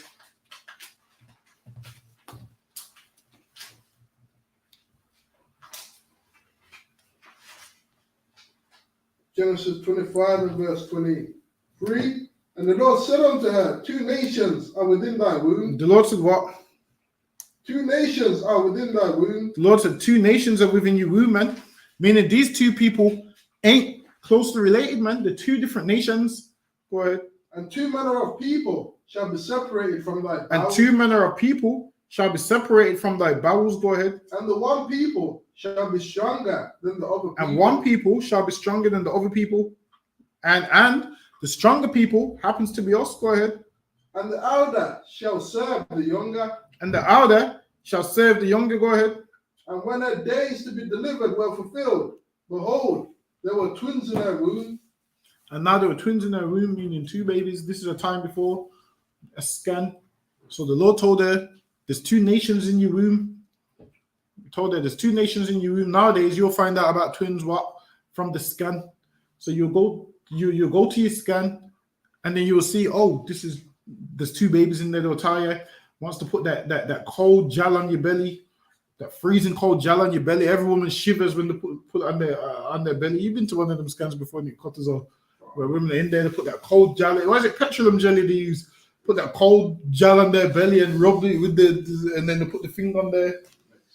Yeah, they put the thing on there. And as a man, you're just sitting in the chair. You're just sitting in the chair like this, with your head back like this. And then they say to the woman, yeah, there's your baby's heartbeat. And you're just in the chair like this. And they're like, yeah, that's your baby's heartbeat. That's your baby this. That's your baby that. And as a man, you ain't got a clue what the hell's going on. You're just like, what sex is it? Yeah, you're just like, what sex is it? That's it. You're just like, what am I having, a boy or a girl? And then obviously, all I know is the charge is like, what, £5 for the scan pictures? Is it £5 for the scan pictures? That's all I know. All I know is the charge is £5 for the scan pictures. Like, I can't just pull out my iPhone and take a picture of the screen. What difference does it make? I could just pull out my phone and take a picture of the screen. The charge is like £5 for this scan picture. And how much are them 3D scans? They're next thing, isn't it? Them ones look expensive. Like today, you can actually see the baby's face. Nah, because I think all them 3D scans look the same. I think all of them look the same. Every single one looks the same. Listen, you see every 3D scan that I've seen. I think it's a scam. I think all of them is the same picture, and they just give it to you and say, "Yeah, this one's your one." Listen, if the person in the next room gets the same 3D scan, it's the same. I think it's the same picture. Could be, you know. Could be. I think it is. I'll just wait 9 months and just see when the baby comes out. Get me? I'll see what's going on when the baby comes out. That's it. It's easier and it's cheaper. But go ahead. Slovakia. And Slovakia. And two manner of people two manner of people, meaning these two people's mannerisms is completely different. These people's mannerisms is different. They're gonna have different morals. They're gonna live by different codes. They're gonna live different ways. Go ahead. Two manner of people shall be separated from thy bowels. Two manner of people shall be separated from thy bowels. So when it's time for her to be delivered, these two that are going to be separated, and we're supposed to be separated the same way, man. Right. The same way them two babies were separated from her bowels, we're supposed to be separated from these people, man. That's right. Because these two was fighting from in the womb, and now they're separated from her bowels, which means really we should be separated from them so we can go our way and they go their way. But then we want to join them and join their religion, and then we cry when they kill us. Right. Obviously, they're going to kill us if we join in their religion. Right. If we join in their philosophy, we're supposed to be separated from them, man. Read on. And the one people shall be stronger than the other people. And the one people shall be stronger than the other people. And that's us. Because look at what we go through, man. Right. We go through so much on this earth. We go through so much on this earth. And what do? We get on with it, man. Right. We get on with it, man. We don't cry and commit suicide and all of these things. They lose their job. They commit suicide, man. Right. Their wife breaks up with them. They kill the family and the dog and put pipes on the back of their exhaust pipe and let all the fumes come back in the car. They do all of that. That's slow. What do they do? Put the Hoover on the exhaust pipe. They put the Hoover on the exhaust pipe and turn the engine and press the gas. That's what they do, man. Lock themselves in the car and kill themselves, man. That's what they do, man. Listen, it says one people shall be stronger than the other. We don't do that, man. Their woman leaves them. They write a suicide note and then hang themselves. Whereas with us, our woman leaves us. What do? We go to the gym, man. Our woman leaves us. We say, okay, then, well, I'll just get my body better for the next woman. So that's what we do. Our woman leaves us. We say, okay, then, let me just increase the weight in the gym. Let me increase the speed on the treadmill. That's what we say. Let me get my body better for the next woman. Our woman leaves us. We're already thinking ahead, like, all right, well, I'm going to get a next woman eventually. This devil makes out like that's the only woman he can ever have. And he taps himself. He goes and gets a ton of pills and takes all these pills. Because the Bible says one people shall be stronger than the other. They're weak mentally, man. Right. They lose their job and commit suicide, man. We lose our job and we just say, yo, that job weren't for me, man. I got free time anyway. That's what we say, yo, I can have a line tomorrow. I got no work. Right. With them, they cry about everything, man. That's right. They cry, oh, I can't afford the bills. We just say, yo, well, I've got nothing else they can take. We just like, well, I got nothing else they can take. We'll sofa set for a bit. Right. Because one people shall be stronger than the other, man. That's We know how to survive. They don't know how to survive. And that's what the Bible says. One people shall be stronger than the other. We're stronger than them in every way possible, man. Every way, shape, form. Go ahead. And the elder shall serve the younger. And the elder shall serve the younger. That's the plan, how it was supposed to be. Go ahead. And when her days to be delivered were fulfilled, behold, there were twins in her womb. And the first, and it says, when the days were to be delivered, there were twins in her womb. Go ahead. And the first came out red all over like an hairy garment. And the what? First came out red all over like an hairy garment. And really, you call them white. That's not white. They just call themselves white because white means pure. It means clean. It means sincere. Really, they're red. So the first came out red all over like a hairy garment. So he came out red and hairy. And what you got to realize is, if you've ever seen one of these devils when they come out of water, that hair on them, listen, man, that wet hair on them, it makes it look like they got way more hair than they do have, man. Right. That wet hair on them. So this devil came out red and hairy all over, man. Go ahead. All over like a hairy garment. He came out red and hairy. He came out red and hairy, man. He had the hair all over him. And if you know these devils is hairy, man. Right. Go ahead. And they called his name. Only now you don't think they're hairy because they shave. They got Gillette and they got that foam, that shaving foam cream that they all use. Right. They got that shaving foam and they got these fancy blades. Or they got these hair removal creams and all of these things. Back in the days, they didn't have these things, man. So Esau was just hairy. Go ahead. And they called his name Esau. And they called his name Esau, which means, I believe it means wasted away is he. Go ahead. And after that came his brother out. And after that came out his brother. And his brother, they gave no description of him. Why? Because he looked like everybody else on the face of the earth. He had melanin, man. So they didn't need to describe his color, his complexion. Because someone being red and hairy like this was the first time it ever happened. Imagine, man. She must have looked down between her feet and seen that baby come out and thought, what is this? She must have looked down and thought, what is this? What's this monster, man? She must have thought she's giving birth to an animal, man. Right. Imagine she's got to take care of this animal, man. This red, hairy animal. That's what she's seeing. Go ahead. This red, hairy animal that just wants to kill, man. This evil, red, hairy animal that just runs around and wants to kill everything, man. She had to take care of that devil, man. Go ahead. And they called his name Esau. And they called his name Esau, this murdering machine, man. They seen this murdering machine, man, that murders everything that moves, that wants to go to space, and that would try colonize the Lord's where the Lord dwells, if you could. Listen, man. She had to take care of this devil, man. Go ahead. And after that, his brother came out. Go ahead. And his hand took hold on Esau's heel. And his name was called Jacob. And we come from Jacob. Go ahead. And Isaac was 80 years old when she bare him. And a score is 20. So this is why when people talk about a 20 pound note, they call it a score. So 3 score is 3 scores, which means 60. If you know anything about these weed addicts, to call it what, a score? Yeah, I got a score. A score is 20. So that's where the term comes from, a score. Go ahead. So 3 score means 20 pounds, about 20 3 times. So 20, 40, 60. That's what it says, 3 score. Go ahead. And the boys grew, and Esau. And the boys grew. And remember earlier it said there was 2 different manner of people. So now they've grown. It's going to give you an insight into what kind of manner of people they are. And Esau was a cunning hunter. Hold on one sec.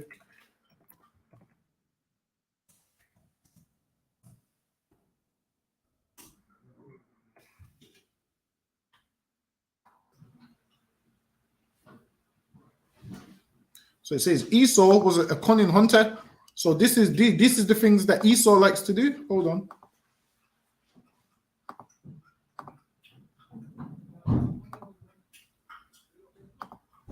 Read that part again. And the boys grew, and Esau was a cunning hunter. The boys grew, and Esau was a cunning hunter. This is what Esau likes to do, man. Look at this. He goes to Africa to kill lions, man. He ain't even an African native, man. He goes there to kill lions. Read that part one more time. And Esau was a cunning hunter. Look at this, man. Listen, I'm yet to see a black man on this page of trophy hunting. Read that part one more time. I'll stop when I see a black person. I ain't seen one yet. And Esau was a cunning hunter. Obviously, these is Hamites. They don't count. Obviously, the Hamite just got paid. Is this the devil next to him? The Hamite just got paid to let the devil kill this elephant or whatever it is. Look at this. These are the things to do, man. This is what these Edomites like to do. Trophy hunting. Read that one more time. And Esau was a cunning hunter. And this is what he is, a cunning hunter, man. Meaning this man goes, it puts camouflage flowers all on himself, hides in the grass, waits for an animal to come, boom, blows its head off, takes pictures of it like this devil right here, take pictures of the animals. This is their traits, man. The cunning hunters, they like all of these things. Look, this is what they like to do. Look, he killed a hippo. This one killed a hippo. This one, these that killed a lion. This one killed a leopard or a cheetah or what? A leopard. Like I didn't know it was a leopard. The spots. So yeah, all of these things. Look, this one killed a giraffe. This is what Edomites like to do. Read that one more time. And Esau was a cunning hunter. And Esau was a cunning hunter. He likes to kill the animals. This man killed a zebra. Like, why would you just go kill an animal? Because they find these things fun. This is what they like to do, man. They find these things fun. Esau is a cunning hunter, man. He just likes to kill. Look at that. He turned the damn lion into a mat. He turned the lion into a mat. They just like to kill. Read on. A man of the field. A what? A man of the field. And listen, a man of the field, that's what they like to do. Be a man of the field. They like to, and this is why when Esau came in, that's why Esau smells like outside half the time. Hold on.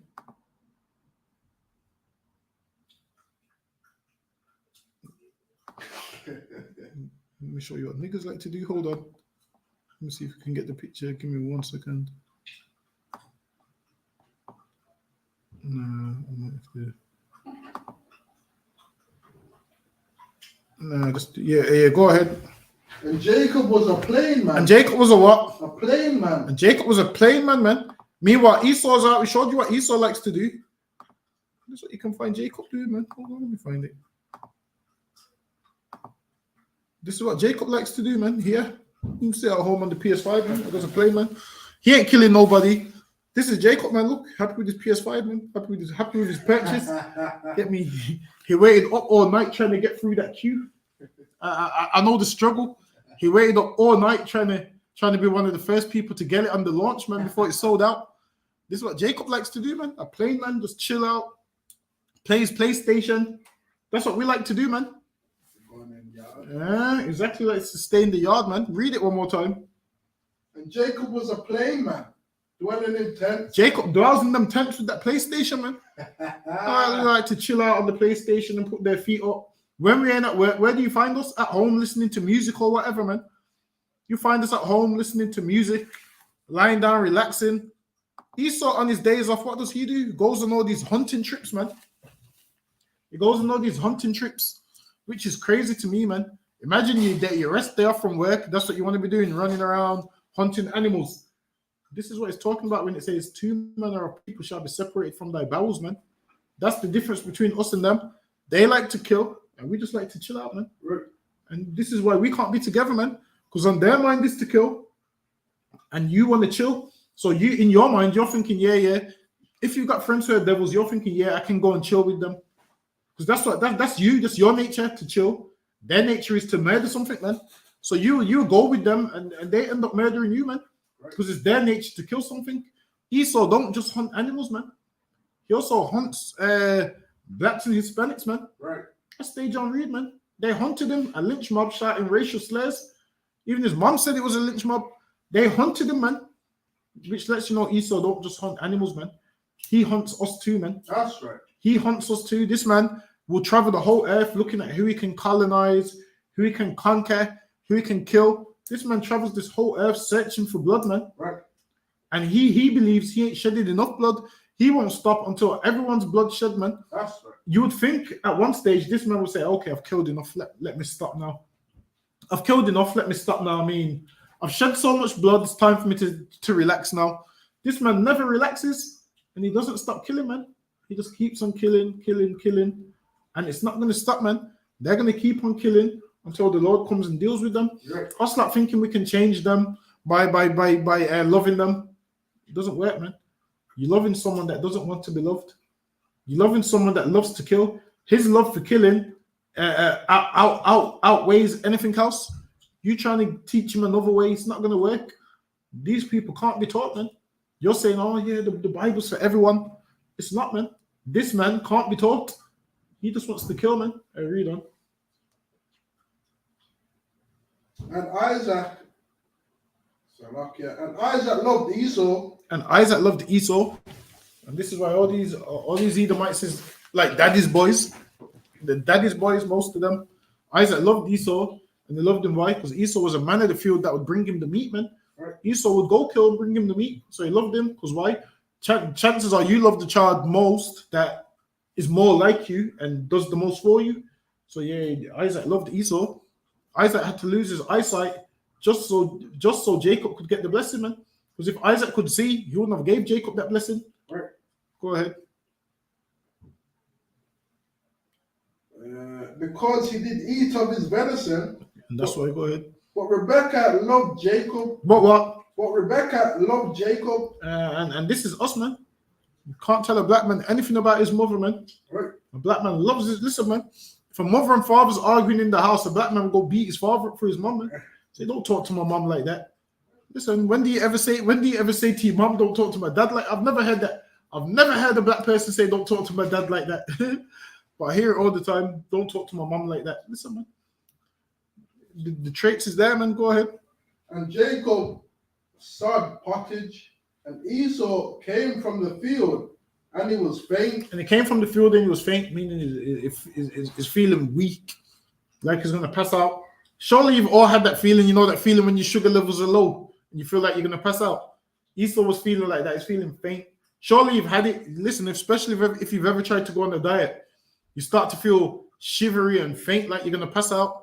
You have to eat a ton of chocolate and Lucozades and biscuits, and you get me, when your sugar levels are low. Surely you've had that feeling before. Esau was feeling like that. Go ahead. Therefore was his name called Edom. Go ahead. And Jacob said, sell me this day thy birthright. Jacob said, sell me this day your birthright, man. He said, sell it to me. Meaning Esau didn't have to sell it. He didn't force it out of him. He said, sell me this day your birthright. Listen, man. If Quatazar said to me, yo, I'm broke, man. Listen, if Quatazar had a £50,000 car outside and he said, yo, I'm broke, man. I'm broke and need some money. And I say, sell me this day your car. I'll give you 10 grand for it. He can't be mad at me that he sold it to me for 10 grand. Right. It's my car now. Right. Listen, Esau wants to sell stuff and then complain about it afterwards. You can't do that, man. You had the chance to say no, and you didn't. And you didn't because you was feeling faint. Like this man, he ain't strong at all, man. He can't even survive being hungry for a little bit. Meanwhile, black people is starved to death every single day, man. Right. Meanwhile, we starve to death every single day. This man can't even be hungry for 5 minutes. Can't even wait for the food to cook properly. He has to go eat it raw. Go ahead. And Esau said, behold, I am at the point to die. Esau said, behold, I'm at the point to die. Listen, you're not going to die, man. You're just hungry. You're just hungry. Give it half an hour, you'll be fine. But no, not this man. This man is not strong at all, man. Like it said in the previous verses, one nation shall be stronger than the other. This man can't even fight them hunger pangs for a while, man. Can't even fight them hunger pains for a while. Go ahead. And what profit shall this birthright do to me? And what? And what profit shall this birthright do to me? And he said, what profit shall this birthright do to me? Meaning he didn't care about it. He didn't respect it. He's saying, I'm at the point to die. And that's how you know this man didn't even respect his birthright. He didn't respect it because he goes, I'm at the point to die. Basically said, don't tell me about that nonsense. I ain't interested. Go ahead. And Jacob said, swear to me this day. And he swore unto him. And he did what? And he swore unto him. Listen, Esau, you gave up your birthright, man. You sold it. Don't try and blame us. Oh, they tricked me. You sold it, man. Before I even got to that, you already sold it. You swore to him this day. Go ahead. And he sold his birthright unto Jacob. And he sold his birthright unto Jacob, man. And sorry, you can't get it back now, Esau, man. It's too late, man. You can't get that birthright back. Your birthright is what, like your right to certain things because you're the firstborn, so you're like the heir or whatever. Listen, man, you sold it. You gave up all them. You gave up all of that. You gave up the birthright to us, man, because you didn't respect it and you didn't want it. Go ahead. Then Jacob gave Esau bread and pottage He gave him bread and pottage. Go ahead. of lentils, and he did eat and drink, and rose up and went his way. Thus Esau despised his birthright. Hey, listen, Esau despised his birthright, man. Esau gave up his birthright for some red pottage. Listen, man, if he gave up his birthright for that, that means this man would give up anything, man. Right. If he gave up his birthright for some red pottage, you think he's gonna give up killing because you told him to? Nah, man. You think he's gonna give up killing because you told him to, and you tried to teach him your religion? You tried to say, "Come and follow us." Listen, man, this man don't want that, man. Right. He gave up his birthright, man. You think, you think by loving all nations and allowing this man into your building is gonna make him stop killing? It don't work that way, man. Right. That people think they can teach Edomite the truth and he's gonna stop killing. So you mean to tell me you're gonna tell him? Imagine this: he rules this kingdom, and you're gonna tell him, "Yeah, you can come here, but we're gonna rule over you." He don't want that, man. He wants to rule the earth at the top on his own, man. Right. You think he wants to be sitting under some slave? No, he don't want that, man. Talking about, because you should teach Edomites too. No, we shouldn't, man. Surely there's enough black people that need teaching. Right. There's enough black people that need teaching. Like we should teach Edomite. No, I ain't teaching them nothing, man. That's right. In the kingdom, they can learn how to pick cotton, man. Right. That's what they can learn. They can learn how to cut sugar cane and all of those things, man. They can learn how to make me cups of coffee, man. Just the way I like it. 2 sugars, man. They better make my coffee with 2 sugars. It better be brewed correctly as well, man. That's what they can learn.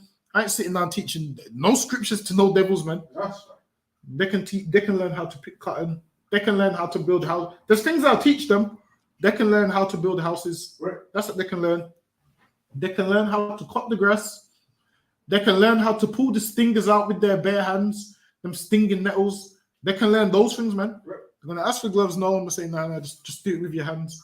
They can learn those things. I ain't teaching the devil no scriptures. Right. Imagine that I'm meant to sit down and break down scriptures to a devil and teach. I ain't doing that. There's black people in the world that need teaching, man. Right. I'd rather teach my brothers. I ain't teaching no devil, but read on.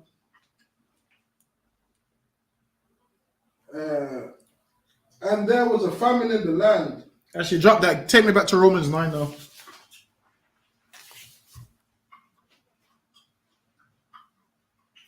Romans.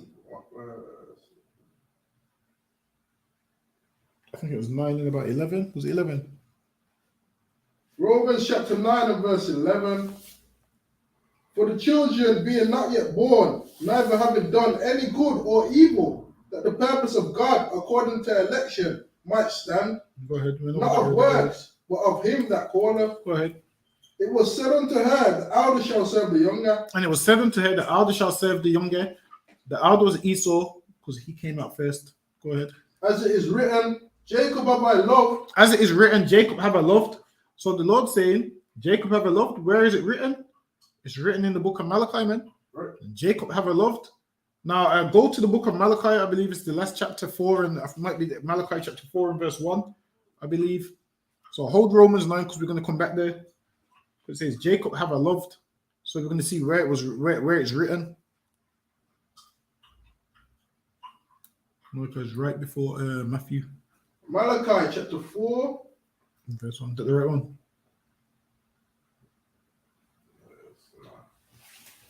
You sure? The one where it mentions try 4 and 4, is it? It's around this.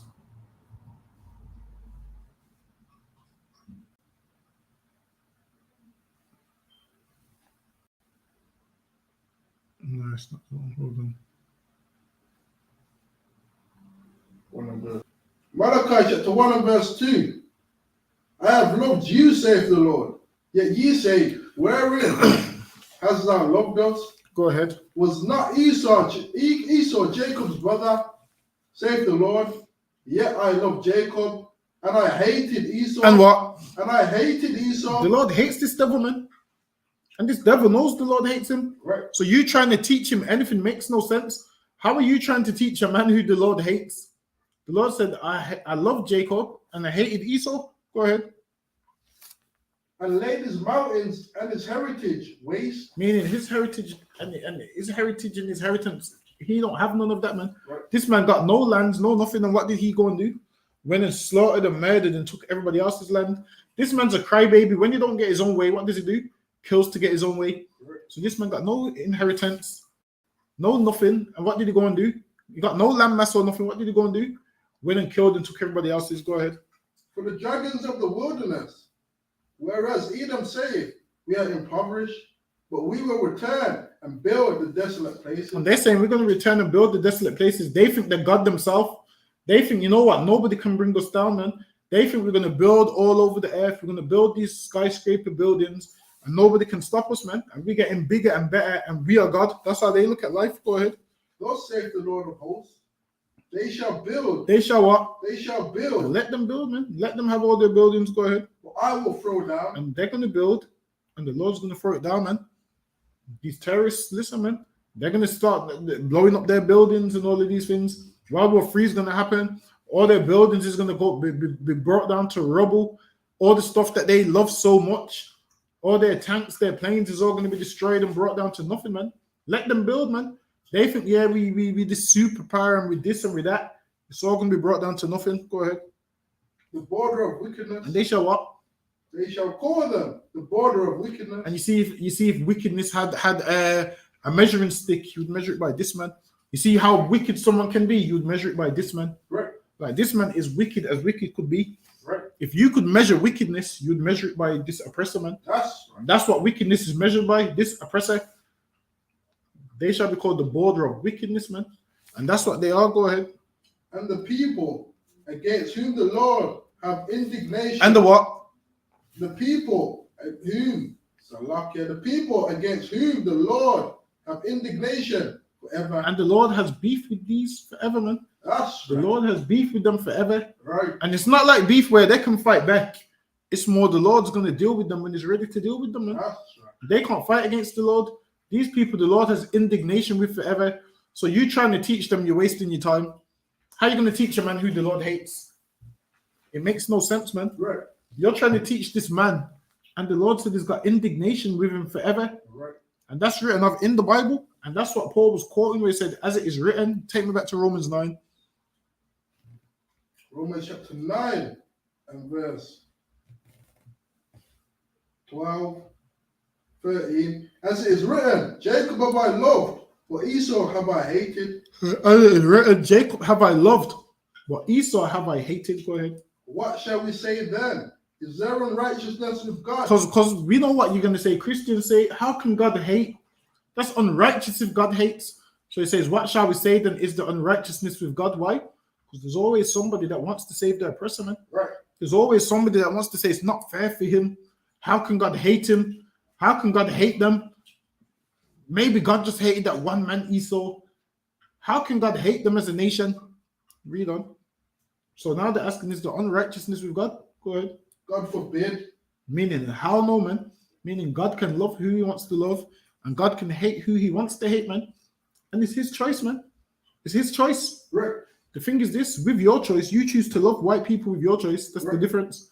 When you ain't supposed to love them, with your choice, you choose to love them, man. That's right. Go ahead. Whereas you think we're unrighteous because we don't choose to love them. The reason we don't love them is because we love you, man. We love you and we see the harm and all the danger that they do to you. By us loving them means we don't love you. So we can't love you and them because they're killing you. That's So we have to love you and hate them. And when I say hate them, I mean like not harm them, as in we stay away from them, as in we don't do nothing that they want us to do, man. Like what they want every black man to do is be a drug addict or be a drug dealer or be some alcoholic or whatever.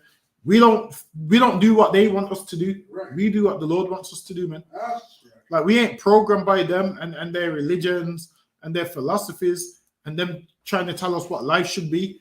We ignore all of that nonsense. We follow what the Lord says, man. Right. Like following them is why people get depressed and why people suffer from anxiety and stress and all these things. Why? Because their way of life was never made for a black man and black woman, man. We're trying to live a life that was never made for us. Their life is all this Instagram stuff. They want us to live a life that was never made for us. Go ahead. For he saith to Moses, I will have mercy on whom I will have mercy. The Lord said he will have mercy on who will have mercy on, man. Listen, the Lord might show mercy to one man, But just because he's done something, it don't mean you should do it, because you might not get the same mercy, man. A man might do something wrong, and the Lord has mercy on him, but you might do the same thing thinking, well, he done it, and there might not be no mercy for you, man. Go ahead. And I will have compassion on whom I will have compassion. And the Lord said he will have compassion on who he will have compassion on, and the Lord can do whatever he wants. Why? Because he's the creator of heaven and earth, and he created everybody for whatever he created them for, man. And you can't be mad at him because he don't love who you want him to love. Just because you love them, you can't force the Lord to love them. Go ahead. Like the Lord doesn't work for you. You don't rule over him where you must force him to love them. If the Lord don't want to love them, he don't want to love them. Right. You should just be happy that he loves you. That's what you should be happy about. Because if it was the other way around, you think these oppressors would care that the Lord don't love you? Nah, man. In slavery, they didn't care that you was a slave. They just seen you as merchandise and money. They didn't care that you was a slave. Meanwhile, if it was the other way around, you'd be coming to my plantation saying, Sir Damgabo, I think you should let them go. I think you should free the slaves. That's what you'd be doing. You'd be coming with you'd be trying to fight in court and pass laws that nobody can be enslaved and whatnot. That's what you'd be doing. Coming to my plantation every minute, telling me I should be letting them go. That's what you'd be doing. Coming to my plantation. You'd be taking your hard-earned money, buying these slaves off me to set them free. That's what you'd be doing, man. Trying to set them free. Whereas nobody done that for you. Nobody wanted to set you free. Nobody wanted to pass bills so you was a slave no more. They didn't want to do that for you. Your job was just to shut your mouth and pick cotton. Right. And that's going to be their job, man. So you don't be coming to my plantation with a bill talking about, listen, I got this from the court saying you have to set them slaves. No. That's not going to happen, man. If it was the other way around, I'm telling you, these devils would have walked free. Why? Because black people is so loving that they don't want to see nobody enslaved, man. Right. Meanwhile, everybody wants to see you enslaved, but Christianity teaches you. Christianity teaches you that you must love everybody, but the Christianity that they follow didn't teach them to love you. Imagine this. The slave master was Christian, but his form of Christianity didn't teach him to love you. Right. It didn't teach him to treat you well. It didn't teach him to treat you good. But the form of Christianity that you must follow teaches you that you have to treat him good. Teaches you that you have to love him. Teaches you that you have to do all of these things. But his form of Christianity don't teach none of that, man. His form of Christianity is more gangster than your form of Christianity, man. Whereas his give you a version where you have to love him. But in his version, he don't have to love you. I read on.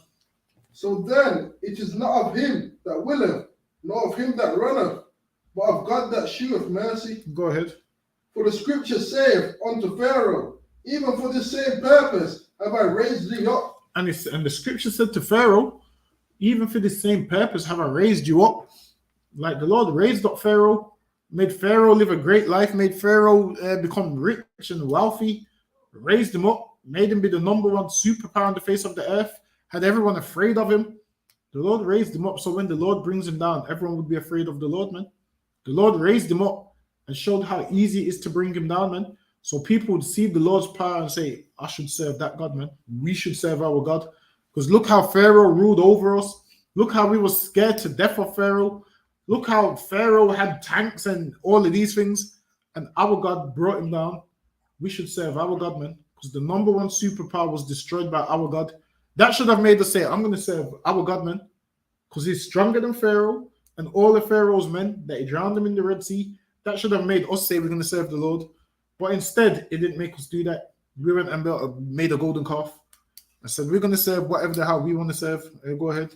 That I might shew my power in thee. And the Lord showed his power. Go ahead. And that my name might be declared throughout all the earth. That his name might be declared throughout all the earth. And they'll declare his name as, listen, man. The God of them Israelites is a man of war, man. He drowned Pharaoh's chariots and men in the Red Sea.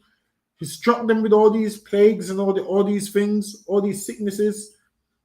Our God's name was meant to have been declared abroad for the whole earth to know, yo, you see the number one superpower on the face of the earth?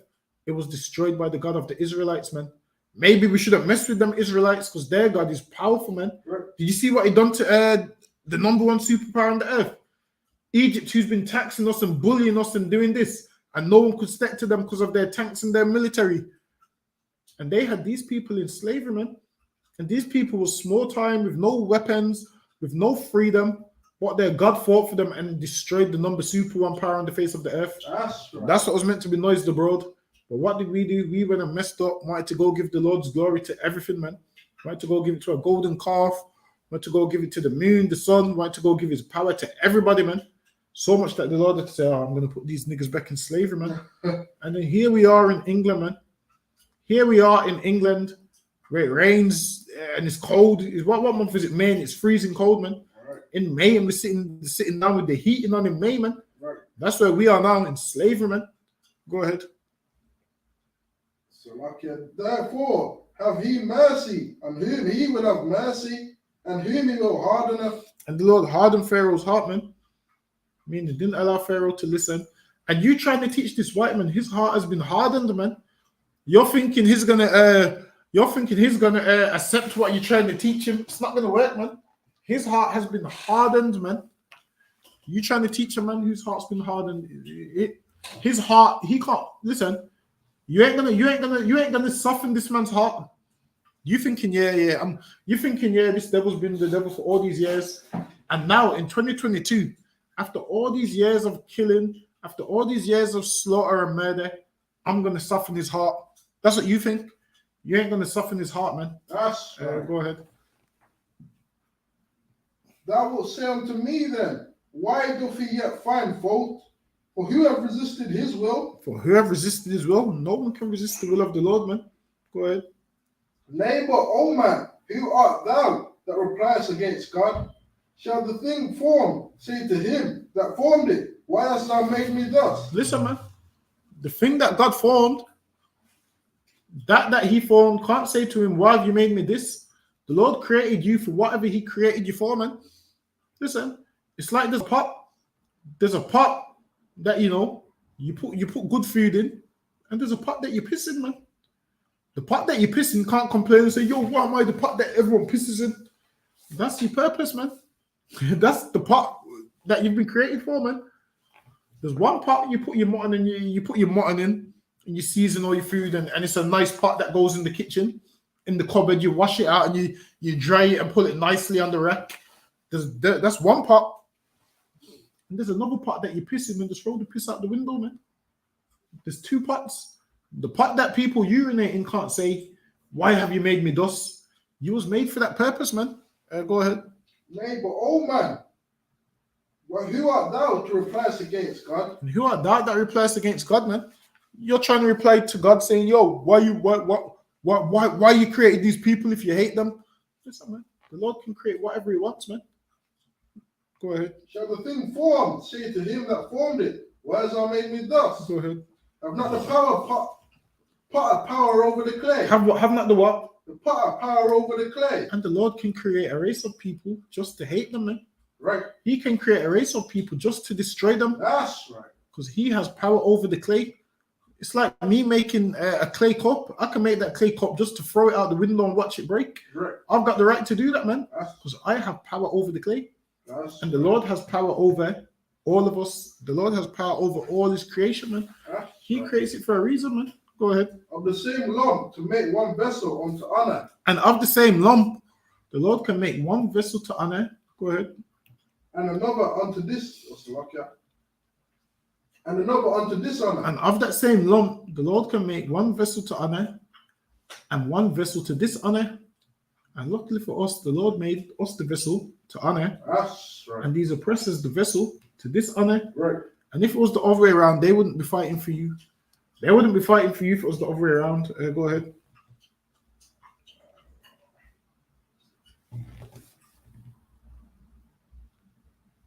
See, not on the edition. What's that small print? So small too. I think 21. What if God, willing to show his wrath and to make his power known, endured with much long suffering? And now the Lord wanted to show his wrath, and he endured with much long suffering. And this is why you shouldn't go out and harm no oppressors. Why? Because the Lord wanting to show his wrath endures with long suffering. In the Lord's time, he will show his wrath, man. Right. He will show his wrath in his time. Go ahead. The vessels of wrath fitted to destruction. The vessels of wrath fitted to destruction, man. And these oppressors is the vessels of wrath, Right. who's been made to be destroyed. Their destruction is coming soon, man. Right. You don't need to go harm a hair on their head. What you need to do is serve the Lord. That's what you need to do. Get in class and do what you're supposed to do. Right. That's your job. Go ahead. Okay. And that he might make known the riches of his glory on the vessels of mercy. And he might make known the riches of his glory on the vessels of mercy, which is us. Go ahead. Which he had prepared. Which he had afore prepared unto glory. Go ahead. Even us, he may have called, not of the Jews only, but of also the Gentiles. And this is where Christians go, not of the Jews only, but also of the Gentiles. Listen, man. The Jews is what? The niggas that was living in Jerusalem at the time that had the truth, man. The niggas that was living in Jerusalem, that was there. He's saying he's not only called you, he's also called the ones who scattered abroad. When he talks about the Gentiles, he's talking about the brothers who was lost in the source, following other philosophies and all of those things, wasn't circumcised on the 8th day, not of the Jews only, but of the Gentiles, meaning the brothers living like Gentiles, man. Right. That's what he's talking about. Ain't talking about heathens. He's talking about the brothers that was living like heathens. Is there any more on that? Go ahead. And as he saith also in Hosea, I will call them my people, which are not my people. So also I will call them my people, which were not my people. Why? Because the Lord said to us, when he cut us off, he said, you know what? You like ain't my people. He said, the same place it was said unto them, you are not the children of the Lord. It's going to be said unto them that you're the children of the living God. So that's what it's talking about. It's not talking about it's calling a next race as people. Ain't talking about that. It's on about us. When the Lord cut us off, the Lord said, I ain't dealing with you niggas no more. And then Christ came and reconciled us back to the Most High. And that's how we can be called his people again. This ain't talking about no other race, no other nation. It's talking about us. Go ahead. And her beloved, which was not beloved. And her beloved, which was not beloved. Go ahead. And it shall come to pass that in the place where it was said unto them. There you go. In the place where it was what? Said unto them. In the place where it was what? Said unto them. Exactly. Nice letting you know. Nice coming full circle. In the place where it was said unto them. Who's the them? The them is us, man. Go ahead. Yeah, not my people. That's why it said that part in the verse above. It says, the same place it was said unto them, ye are not my people. Go ahead. There shall they be called the children of the living God. There shall they be called the children of the living God. Go ahead. Isaiah also crieth concerning Israel. Isaiah also cried concerning who? Israel. The whole world. Israel. Isaiah also cried concerning Israel, man. Go ahead. Though the number of the children of Israel be as the sand of the sea, a remnant shall be saved. Listen, man. We're going to be saved, man. A remnant shall be saved. We need to change our life if we want to be saved. With that, that brings us to the end of the class. We're going to do the security announcements. So out of here. This is the ISUPK security announcements. Where the ISUPK started at 1 West, 125th Street, Harlem, New York. Rule for new brother and sister. When a new brother or sister comes into the school, they are off limits for 6 months. They have to be saluted only. They are here to shed themselves with the world. If they need transportation, the teacher will arrange it. After 6 months, if a brother or sister has an interest in a particular person, he or she must get permission from the head to speak to a brother or sister. There is another 6 months in which the brother and sister will court each other. After this 6 months period, the brother and sister will get permission from the head to marry. Tithes, which is a commandment, Numbers chapter 18 and verse 21, Malachi chapter 3, verses 8 to 10, means 10th in Hebrew, Mashara, 10% of every penny of any increase the Lord gives you. Give to treasury department or teacher, priest one, free will offering for the priest, not mandatory. Whatsoever amount you would like to give. Upcoming holy convocations. The closing the first fruits, June the 12th. Or Akim and Akko for to check the bulletin board in the hallway. If anyone wants to be a trooper in the school, start wearing all black, boots, shirt, pants, headband, and scarf. For that, we'll say Majim. Majim Shabbat. Majim Barak. Yahweh Shimya Shai Brakatha. Yahweh Shimya Shai Brakatha. Yajimata. Class dismissed.